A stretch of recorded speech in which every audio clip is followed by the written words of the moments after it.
Okay, so part 2 of the video of explanation of nationalism in Europe, question answers from self study. So, next question is briefly trace the process of German unification. In last video, I discussed Italy unification. Now it's time for German unification. So, first of all, there was a the main features of the German unifications are first of all Frankfurt Parliament. So जो Frankfurt parliament है it tried it's best for the unification of Germany under the leadership of king Wilhelm fourth of Prussia but it failed. So the parliament tried it's best कि आप Germany है वो बाद में existence में आया. पहले तो प्रूशिया ही था, प्रूशिया ही बाद में जर्मनी बना. सो जो फ्रैंकफर्ट वहाँ की पार्लियामेंट थी इट ट्राइड इट्स बेस्ट कि जर्मनी को यूनिफाई करें under the leadership of king Wilhelm but it fail, it wasn't possible.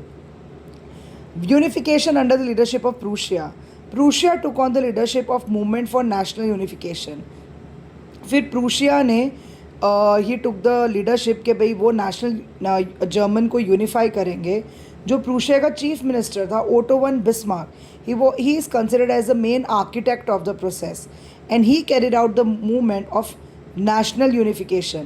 Prussian army और ब्यूरोक्रेसी मैंने आगे भी समझाया है. जैसे आप 2 देशों या 3 देशों के साथ टैक्टफुल डिप्लोमेटिक अलायंसेस कर लो, पॉलिटिकल रिलेशंस बनाकर आप जो है वो यूनिफिकेशंस कर रहे हो, या फिर जो पार्ट्स जहाँ पर जर्मन्स रहते हैं वो उन पार्ट्स को आप अपने अंडर लेकर आते हो बाय फोर्स और बाय पॉलिटिकल नेगोशिएशंस. तो वो प्रूशियन आर्मी और ब्यूरोक्रेसी की मदद से Otto von Bismarck played a very important role in unifying Germany. Role of Bismarck. So Bismarck was one of the greatest sons of Prussia who accomplished the supreme task of unification of Germany with the help of army bureaucracy. Again see same word is being used. He was convinced, वो convinced था, उसे पूरा भरोसा था that Germany को अगर unify करना है तो वो सिर्फ प्रिंसेस ही कर सकते हैं क्योंकि आर्मी जो है वो प्रिंस के पास होती है, not by the people. He wanted to achieve his aim by not merging Prussia. भाई प्रूशिया को जर्मनी बनाना, प्रूशिया को एक्सपांड करना है. बहुत सारे और जगहें जहाँ पर जर्मन लोग हैं, जहाँ का कल्चर सेम है, उसको जर्मनी में इन्वॉल्व करना है. 3 Wars for this task Bismarck. 3 Wars, इस टास्क को पूरा करने के लिए जो ओटो वन बिस्मार्क है उन्होंने 7 ईयर्स तक 3 wars he fought. 3 wars during the period of 7 years 1864 से 1870 तक. फिर फाइनली जर्मनी यूनिफाई हुआ, ended in Prussian victory and helped in completing the process of unification. फिर 1871 में जनवरी 18 रॉयल पैलेस ऑफ वर्सैलिस. आपको याद रखना चाहिए इटली का कहाँ हुआ था, पैलेस ऑफ टूरिन, और जर्मनी का वर्सैलिस में king of Prussia was crowned as German emperor क्योंकि अब पूरा जर्मनी यूनिफाई हो गया था. And the ceremony symbolize in the eyes of world the newly born unity of German people. सब जर्मन पीपल जो थे वो एक नेशन को सिग्निफाई करने लगे. सो यहाँ पर कंप्लीट हुई है आपकी जर्मन यूनिफिकेशन. फिर आता है briefly trace the process of unification of Britain. अब ब्रिटेन की कहानी अलग थी. वहाँ पर मोनार्कियल रूल ऑलरेडी बहुत पहले ही ख़त्म हो गया था और इंडस्ट्रियल रिवॉल्यूशन की वजह से ब्रिटेन वॉज वेरी प्रॉस्परस यानी बहुत अच्छे से सारा फाइनेंशियल बहुत प्रॉफिटेबल और बहुत वेल डेवलप्ड जिसको कंट्री कहते हैं. The industrial revolution helped in the economic prosperity of the English nation. Industrial revolution की वजह से इंग्लिश नेशन बहुत इकोनॉमिकली मतलब financially it was very well to do. और ट्रेड और वेल्थ से it succeeded in extending its influence over other nations. जैसे हम देखते हैं ब्रिटेन ने इंडिया को कॉलोनी बनाया, अफ्रीका को कॉलोनी बनाया, तो उससे भी पहले की बहुत बात है. और आसपास की जो जैसे आयरलैंड है, स्कॉटलैंड है, वहाँ पर भी उन्होंने अपना इन्फ्लुएंस जो है बना रखा था. Role of parliament. The English parliament जिन्होंने मोनार्की से पावर सीज कर ली थी 1688 में at the end of a protected conflict was the instrument through which a nation state with England at its centre came to be forced. English parliament ने monarchy से बहुत पहले, मतलब किंग का रूल नहीं था, किंग्स थे बट जो थे किंग को भी इंग्लिश पार्लियामेंट के डिसीजंस के अकॉर्डिंगली चलना पड़ता था. और तो English parliament was the main instrument जिससे नेशन स्टेट बना इंग्लैंड का, इंग्लैंड सेंटर में और उसके आसपास नेशन स्टेट. तो उसके लिए 2 एक्ट ऑफ यूनियन हुए. पहले एक्ट ऑफ यूनियन में इंग्लैंड और स्कॉटलैंड, जो स्कॉटलैंड है वो इंग्लैंड में इन्वॉल्व कर लिया गया forcibly, result in the formation of United kingdom. और बाद में 1801 में कुछ मतलब 1707 में स्कॉटलैंड आया, 1801 में आयरलैंड भी यूनाइटेड किंगडम में आ गया, forcibly incorporated under the act of union. Once in Britain was unified, a new British nation was forged through the propagation of dominant English culture। मतलब आयरलैंड वाले लोगों को आयरिश और स्कॉटलैंड वाले लोगों को स्कॉटिश नहीं बोली जाने देती थी। डोमिनेंट था इंग्लिश कल्चर फॉलो करना। सिंबल्स ऑफ न्यू ब्रिटेन यानी ब्रिटिश फ्लैग, यूनियन जैक और national anthem God save our noble king और इंग्लिश लैंग्वेज ही यूज मतलब वर एक्टिवली प्रोमोटेड कि जो भी स्कॉटलैंड आयरलैंड है अब सब वहाँ पर English language, English national anthem, flag सब वही चलेगा। So this was all about Britain unification. After Germany unification, Italy और ब्रिटेन की यूनिफिकेशन के बाद जो लास्ट टॉपिक है पूरे चैप्टर का वो है Balkans. Now what are Balkans? तो पहले देखते हैं बल्कन्स है क्या। ओटोमन एम्परर, पूरे मुस्लिम वर्ल्ड का एक एम्परर होते थे ओटोमन एम्परर, मतलब द मसीह जो कहते हैं ना, द जैसे पूरे ब्रिटिश का पोप होते हैं द हेड, वैसे हेड ऑफ मुस्लिम एम्परर हैं ओटोमन।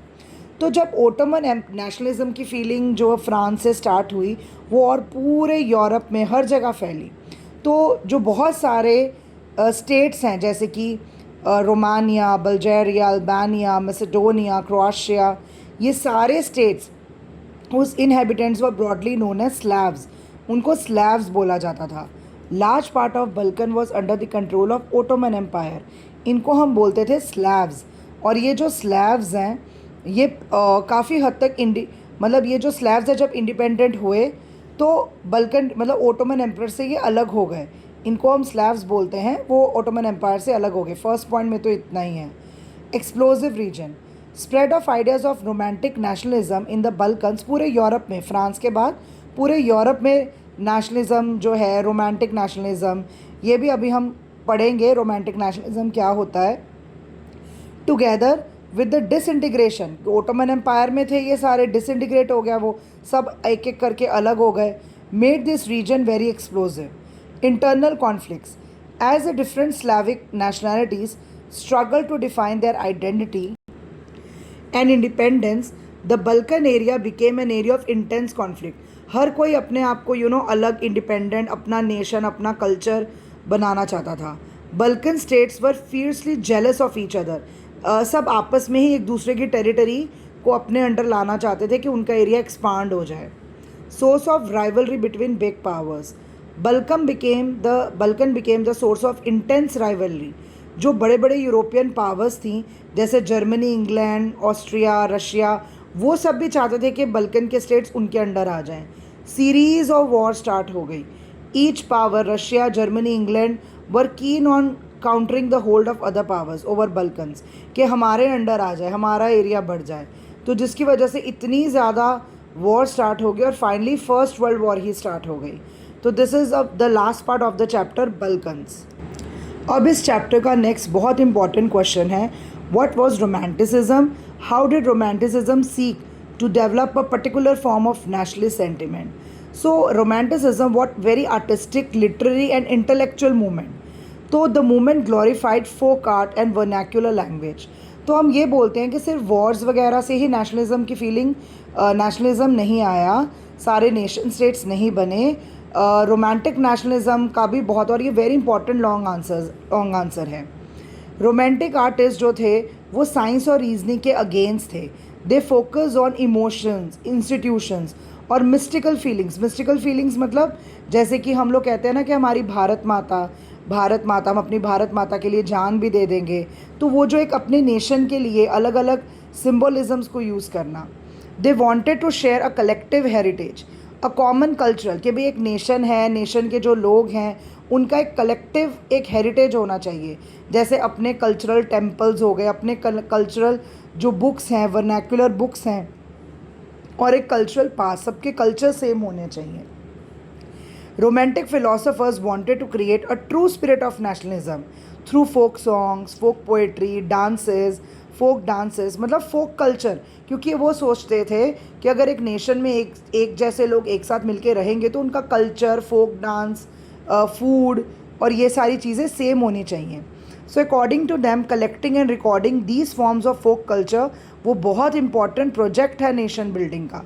तो बेसिकली रोमांटिसिज्म एक आर्टिस्टिक, लिटरली और इंटेलेक्चुअल मूवमेंट था that help in developing a feeling of nationalist sentiments among the people.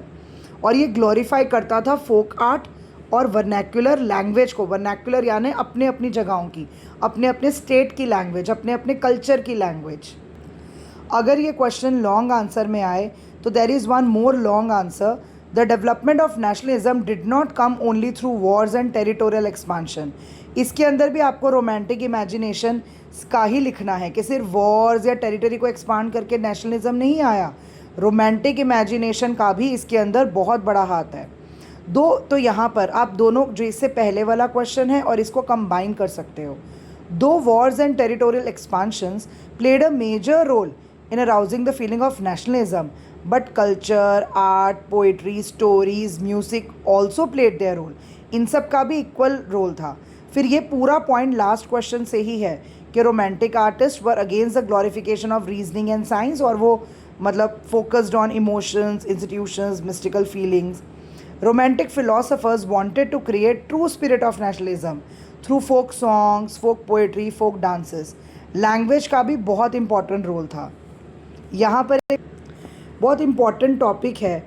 Even though language का कैसे रोल था. Even though Poland no longer existed an independent territory, national feelings were kept alive through music and language. जैसे Karol Kurpinski, ये आपका very short question भी है. Karol Kurpinski for example celebrated the national struggle through his operas and music, turning folk dances like polonaise and mazurka into nationalist symbols. तो जब Poland जो है वो बीच में जर्मन्स के अंडर आ गया था, तो वहाँ पर अब उनको अलाउ नहीं था अपना पॉलिश लैंग्वेज या कल्चर या म्यूज़िक फॉलो करना. तो एक रिवोल्ट करने का तरीका था. कैरोल कुप्रिंस्की जो है वो बहुत सारे ओपेराज और म्यूज़िक ऐसे कंडक्ट करते थे, और फोक डांसेस जैसे पोलोनीज और मेजुरुका उन्होंने नेशनलिस्ट सिम्बल्स बना लिए थे. ये इंपॉर्टेंट वेरी शॉर्ट क्वेश्चंस भी हैं. फिर कुछ और इम्पॉर्टेंट क्वेश्चन देखें तो why is time period from 1830 to 1848 known as age of revolutions. वहाँ पर क्यों बोला जाता है कि 1830 और 1848 या in many European countries a revolution led by educated middle classes were under way in the year 1848. तो एक तो फ्रांस में अपहीवल हुआ. First upheaval took place in France.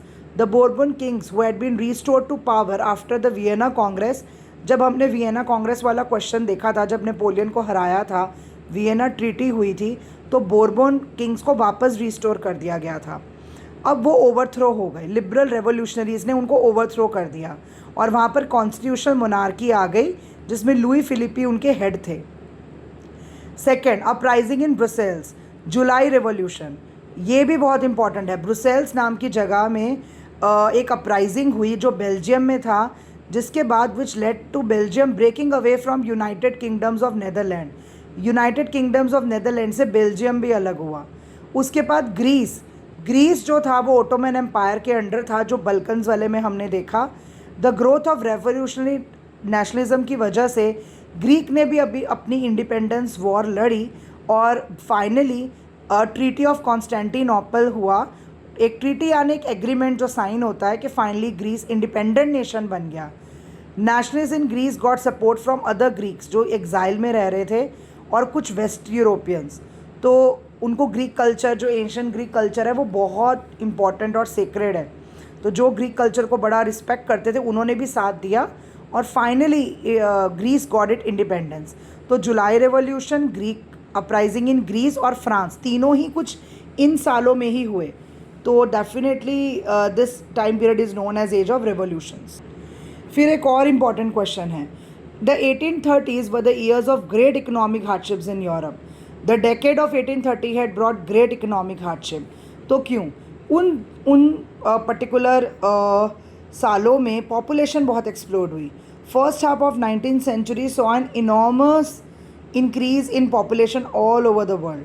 mass migration. In most of the European countries, the supply of workers exceeded the demand. मतलब इतने ज़्यादा workers से demand से ज़्यादा थे. बहुत गरीबी, बहुत ज़्यादा स्लम्स, ओवर क्राउडेड स्लम्स. बहुत लोग विलेजेस से सिटीज़ में आते थे जॉब्स पाने के लिए. Industrialization and its impact on local producers. Small producers in towns were often faced with stiff competition from import of cheap machine-made goods from England. तो स्मॉल मशीन मेड, क्योंकि England में industrial revolution आ गया था, वहाँ से machine made goods बहुत सस्ते होते थे. तो जो स्मॉल प्रोड्यूसर्स हैं उनको बहुत स्टिफ कंपटीशन मिल रहा था. They were losing their market. High food prices. The rise of food prices और a year of bad harvest, जिसकी वजह से बहुत रिवोल्ट्स होने लग गए टाउन्स एंड कंट्रीज़ में. Food shortage and wide spread unemployment brought the population of many cities like Paris, Silesia to roads. तो हर जगह एम्प्लॉयमेंट थी, फूड प्राइजेस ज़्यादा थे, इंडस्ट्रियलाइजेशन की वजह से लोकल प्रोड्यूसर्स को भी बहुत नुकसान हो रहा था, पॉपुलेशन एक्सप्लोजन था. तो ये बहुत इकोनॉमिकली बहुत हार्ड ये वाले साल थे.